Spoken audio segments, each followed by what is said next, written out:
Olá, está começando mais uma edição do Chão e Paz. Hoje levamos até você uma edição especial dedicada à Irmã Dulce. A nossa equipe foi até a sede das Obras Sociais em Salvador para te mostrar o legado deixado pela Bem-aventurada.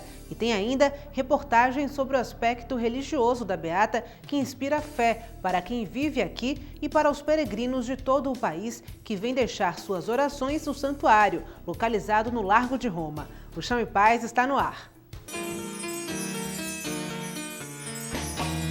Assim que assumiu a Arquidiocese de Salvador, Dom Murilo Krieger participou da cerimônia de beatificação de Irmã Dulce em 2011. A partir daí, tudo o que ele costumava ouvir sobre a religiosa no sul do país, onde morava, passou a fazer ainda mais sentido para ele.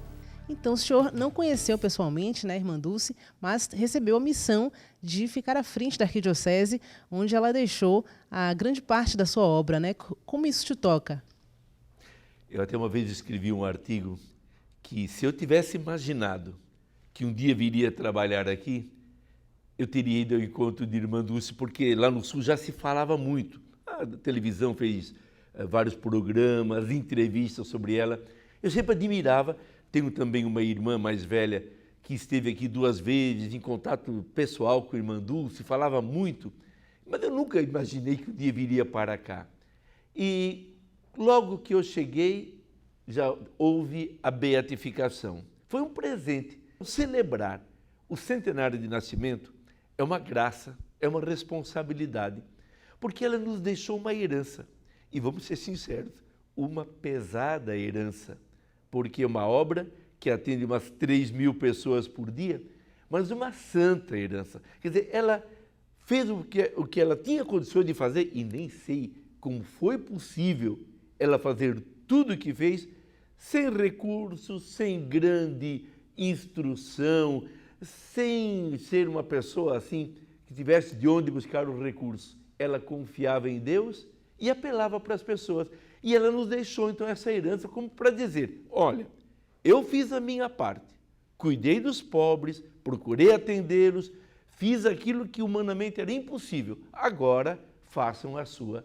E graças a Deus, sem dúvida também com a intercessão dela, tem se podido fazer muito, tem se ajudado muito. E eu diria assim, Irmã Dulce continua atendendo os pobres, os necessitados, nas pessoas que agora assumiram a sua tarefa e a sua responsabilidade. Então eu diria assim, foi uma bela herança que ela nos deixou. Essas obras sociais são muito fortes, né? As pessoas conhecem muito, mas é bom lembrar também que ela deixou um exemplo de fé, né? Como o senhor falou, ela acreditava de fato e isso fez dela forte o suficiente para deixar esse legado, né? Sem dúvida, eu diria assim que a obra que ela deixou é uma consequência da fé. Os santos são ousados, porque confiam em Deus, eles fazem aquilo que nós, assim, diria, seres normais, não tão santos, não fazemos. Nós medimos, nós calculamos, nós pesamos. Os santos são arrojados, mas arrojados porque confiam em Deus. Eles sentem, como no caso ela sentiu, um impulso para ajudar os necessitados, e isso para ela era o suficiente. Sabia que não faltaria a graça de Deus. Também não faltaram problemas, mas isso para ela não importava. O importante é que ela via Cristo nos necessitados e ela procurava atender estes Cristos que batiam na porta de sua casa e na porta do seu coração. Quando pensamos em Irmã Dulce, imediatamente associamos a imagem dela às obras que beneficiam milhares de pessoas. Mas todo esse trabalho só existe porque foi construído com muita fé. Os painéis e objetos expostos no Memorial Irmã Dulce guardam uma história que tinha tudo para não dar certo, não fosse a fé e a perseverança da Bem-aventurada, até construir as estruturas responsáveis por oferecer 2.000 atendimentos por dia na área de saúde e promover a educação de 750 alunos no hospital e no centro educacional localizados em Salvador e em Simões Filho, respectivamente. O caminho foi longo. São mais de 7.000 desde dezembro de 2010. Temos diversos casos, são múltiplos, são diferentes. Temos 3 casos, basicamente, que são mais fortes, mais contundentes, estão sendo analisados com mais calma e sendo analisados pelo nosso perito. e eles provêm do mundo inteiro. Nós temos um caso da Espanha e um caso da Costa Rica. É óbvio, né, que nem poderia, porque o culto dela tem que ser localizado, mas ela transcende fronteiras, o que não é de hoje. Uma história que se mantém preservada e é relembrada nas exposições, a exemplo do Terço Centenário, que reúne 100 peças produzidas a partir de objetos ligados à vida da religiosa. Tudo isso é conhecido pelos visitantes do memorial, que somam mais de 80 mil pessoas por ano, entre eles turistas e estudantes. Ali, eles ouvem relatos de episódios marcantes da biografia de Irmã Dulce, mulher de profunda oração e que aprendeu, ainda na infância, a rezar para Santo Antônio, a quem sempre recorria para levar à frente a missão de proteger os pobres. Irmã Dulce era de família eminentemente cristã católica. Então ela recebeu de berço essa educação e ela foi somente aumentando a espiritualidade e a devoção à medida em que ela crescia também na fé e amadurecia na vocação do serviço ao outro. A vocação para a simplicidade teve como inspiração a espiritualidade franciscana, de onde Irmã Dulce criou o hábito de jejuar 3 vezes por semana e fazer penitências. Veio ainda de São Francisco a inspiração para cuidar dos doentes. Não por acaso, o hospital recebe o nome do santo. Não por acaso, a graça que lhe tornou beata está associada à saúde. Em 2001, a sergipana Cláudia Cristina dos Santos teve uma forte hemorragia por 18 horas e chegou a ser desenganada pelos médicos. O padre José Almi, chamado pela família para ministrar a unção dos enfermos, decidiu fazer uma corrente de oração pedindo a intercessão de Irmã Dulce. E, de repente, o sangramento parou. É o caso de Cláudia, a jovem lá que no dia 10 de janeiro de 2001 sofreu uma violenta hemorragia e milagrosamente, sem nenhuma explicação, que assim, os próprios médicos da Itália não conseguiram entender como é que ela sobreviveu àquelas 3 hemorragias, cirurgias e tudo. É o caso de Cláudia, que foi o que levou ao final, em 10 de dezembro de 2010, para que o Papa Bento XVI decretasse Irmã Dulce como bem-aventurada dos pobres. Por isso, quem visita as obras sociais no Largo de Roma também encontra espaço para oração.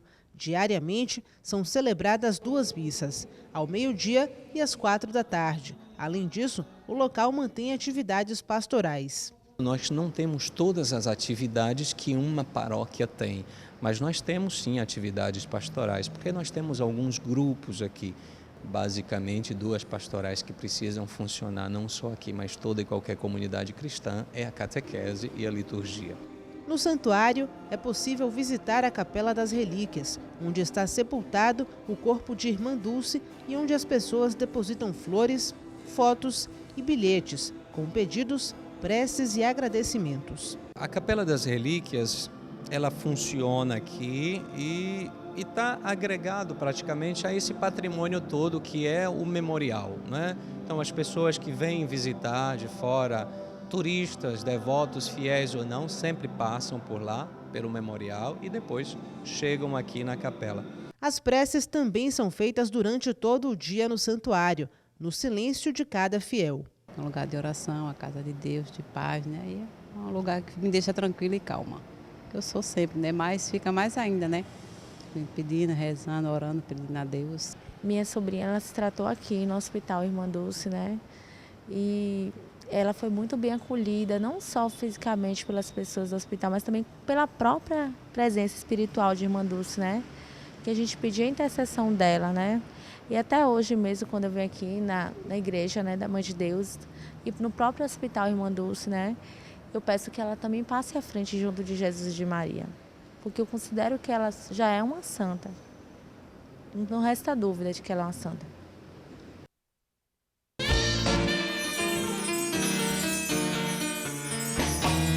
Para o arcebispo de Salvador e primaz do Brasil, Dom Murilo Krieger, Irmã Dulce deixou um exemplo de perseverança e demonstrou durante toda a vida a ousadia própria dos santos.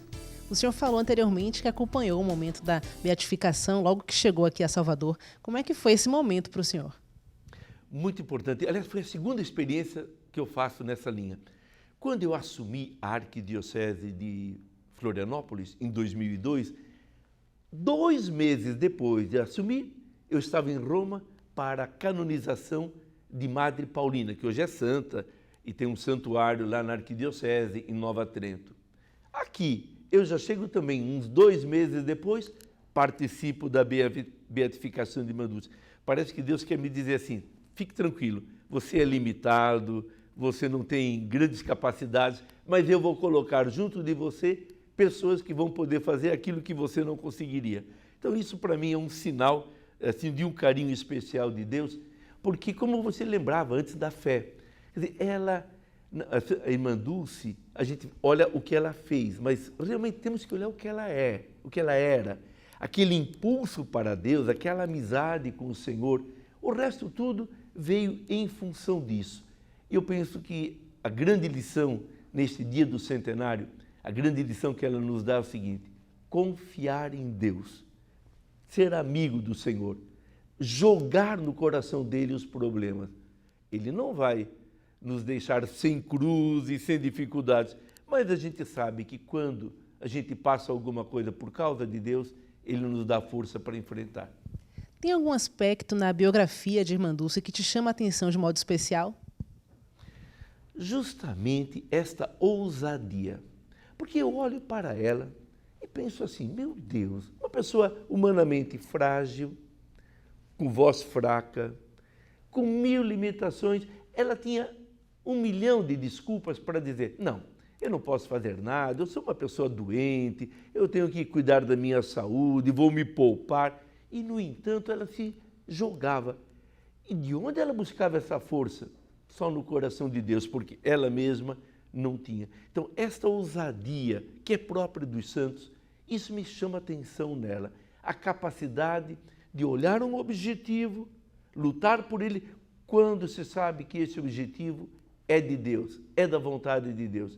E aí realmente a pessoa faz isso. Aliás, Jesus mesmo disse, quem confiar nele fará as obras que ele fez e fará até maiores, porque ele diz, eu vou para o Pai, e junto do Pai vai interceder. A bem-aventurada Irmã Dulce acreditou nisso, jogou-se com confiança, isso para mim é um grande estímulo. Existem pessoas que recebem desde cedo esse chamado especial para uma vida diferenciada, mas observando histórias como esta, a gente percebe que é possível, né, alcançar a nossa vocação, para nós batizados, né, que é a busca pela santidade, né? Sim, e é interessante notar que, isso, sem dúvida, se tem ainda testemunha de que conheceram a Irmã Dulce, ainda mais quando ela era mais nova.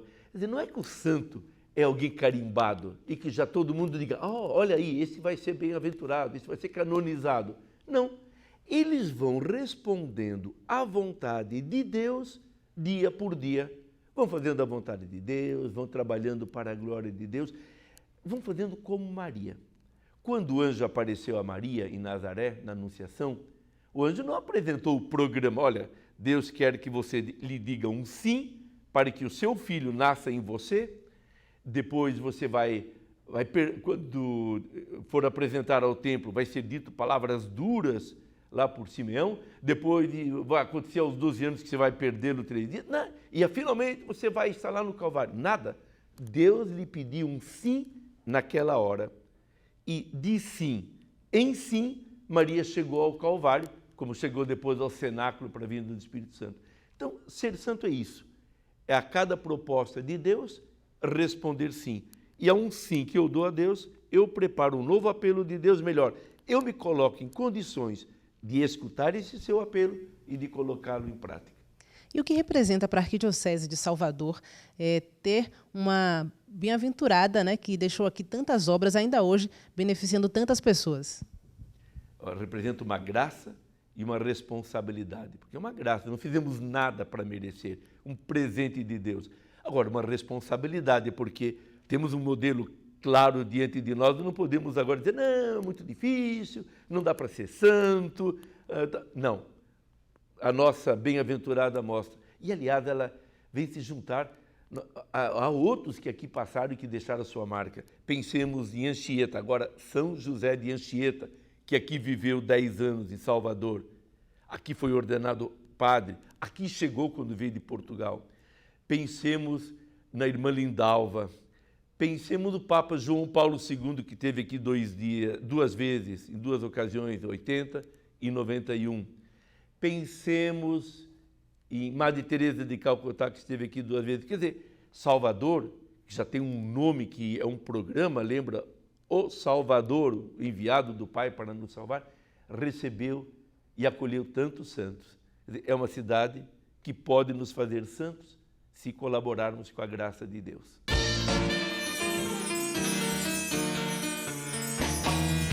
Nesta última parte da minha conversa com o arcebispo de Salvador e primaz do Brasil, Dom Murilo Krieger, ele explica como funciona o processo de canonização na Igreja. Isso porque a bem-aventurada pode se tornar santa após a análise por uma congregação no Vaticano dos relatos de graças alcançadas sob intervenção da religiosa. A comissão responsável por recolher os depoimentos em Salvador já conta com mais de 10.000 histórias. Existem mais de 7.000 graças atribuídas à Irmã Dulce no memorial, né, dela, e existe uma expectativa muito grande com relação à possibilidade de canonização. A gente sabe que é um processo que corre em sigilo, né, então eu pediria que o senhor explicasse para a gente como é que funciona esse processo. Sim, então eu vou lembrar o seguinte: para acompanhar o processo, há um responsável que a própria a entidade ou congregação ou diocese escolhe. É alguém que vai vendo e dando os passos. Bem, o que se pede é que as notícias de milagres sejam comunicadas, no caso aqui, a obras sociais. Essas notícias são encaminhadas a esse responsável chamado postulador, e quando ele percebe que determinado milagre é assim de grandeza imensa, muito importante, separa e começa a pedir documentos. Porque primeiro o milagre, ele tem que ser permanente, tem que ser instantâneo, tem que ser reversível. Então vai se examinando, vai se colhendo depoimentos de médicos. Quando essa parte está terminada, vai para a congregação para a causa dos santos em Roma, na verdade no Vaticano, fica dentro de Roma. E aí eles começam a examinar. Aí existe o tal do advogado do diabo. Quer dizer, há aqueles que vão tentar provar que não foi milagre. Vão buscar qualquer falha, ou não, isso aqui podia ter acontecido de forma natural, não, isso aqui é explicável pela ciência. Então vão lutar para provar que não é milagre. Mas chega uma hora que talvez ele diga, não, isso aqui não dá para provar que não foi. E aí vai levado adiante, estudado pelos teólogos, que são muito severos. Finalmente, então, é declarado milagre. Então, o milagre é necessário para a declaração de uma bem-aventurada, depois para a canonização. Então, há processo. Então, não é que sejam secretos, é que são lentos, são feitos estudos. Então, há alguns casos que estão merecendo um estudo especial da parte do postulador e, quem sabe, na hora de Deus, nossa Irmã Dulce poderá ser declarada Santa Irmã Dulce. Com certeza, Dom Murilo. Muito obrigada pela participação aqui no programa Chão e Paz. E, da minha parte, quero, nesse dia, desejar que o exemplo de Irmã Dulce assim, entre profundamente no seu coração e invoco, por intercessão de Irmã Dulce, sobre você, sobre os seus familiares e, particularmente, os doentes, a bênção do Pai, do Filho e do Espírito Santo. Amém. Fique na paz do Senhor Jesus. Serviços médicos que são referência no país, equipes multidisciplinares e que têm entre seus integrantes pessoas que conheceram de perto a bem-aventurada Dulce dos Pobres. As obras sociais representam a continuidade de uma vida de fé e dedicação a quem mais precisa. O famoso galinheiro do convento de Santo Antônio, hoje cultivado como jardim, foi o ponto de partida para o hospital de mesmo nome, situado no Largo de Roma. O local foi transformado em albergue em 1939, após Irmã Dulce ser expulsa das 5 casas na Ilha dos Ratos, onde abrigava doentes. E foi nesse jardim que a equipe do Chão e Paz encontrou um dos 22 filhos de Irmã Dulce, que trabalham na instituição. Assim são chamados aqueles que foram acolhidos pela Beata no orfanato. Eu cheguei ao orfanato com 6 anos de idade para 7 e um amigo conhecia o orfanato da Irmã Dulce, conheci ela através desse senhor, e aí ele perguntou quem iria ser adotado pela Irmã Dulce. E a gente tinha condições financeiras muito fracas, não tinha recurso, e aí descobri e eu só tive a ganhar, né? Porque na época a minha mãe não tinha condições e eu fui adotado por ela, pela irmã Dulce, né? E é o Anjo Bom da Paz. Tanto ela foi madrinha do meu casamento, né? Eu conheci também a minha esposa é de enfermagem, e ela, quando soube, me deu esse grande presente em fazer meu casamento. É mais de uma mãe, porque ela tem uma dedicação tão grande pelos pobres, pelas crianças. Isso aí marca.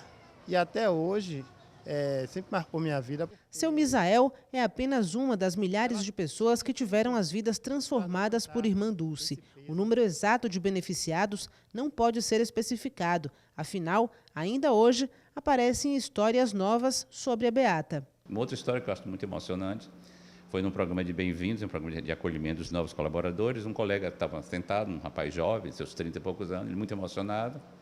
Eu pergunto, por que você está tão emocionado? Eu falei, o que é que mandou você aprender para você? Ele fez vida.